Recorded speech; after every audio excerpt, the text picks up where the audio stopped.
வணக்கம். நான் உங்கள் ராம்ஜி பேசுகிறேன்.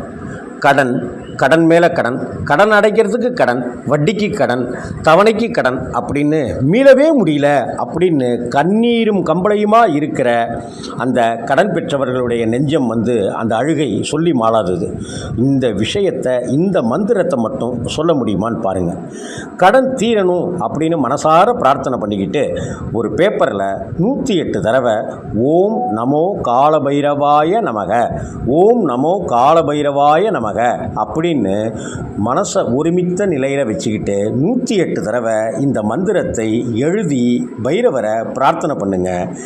கைமேல் பலன் கிடைக்கும் அப்படிங்கிற மாதிரி இந்த காலத்தில் பைரவருடைய பலன் நமக்கு நிச்சயமாக கிடைக்கும்.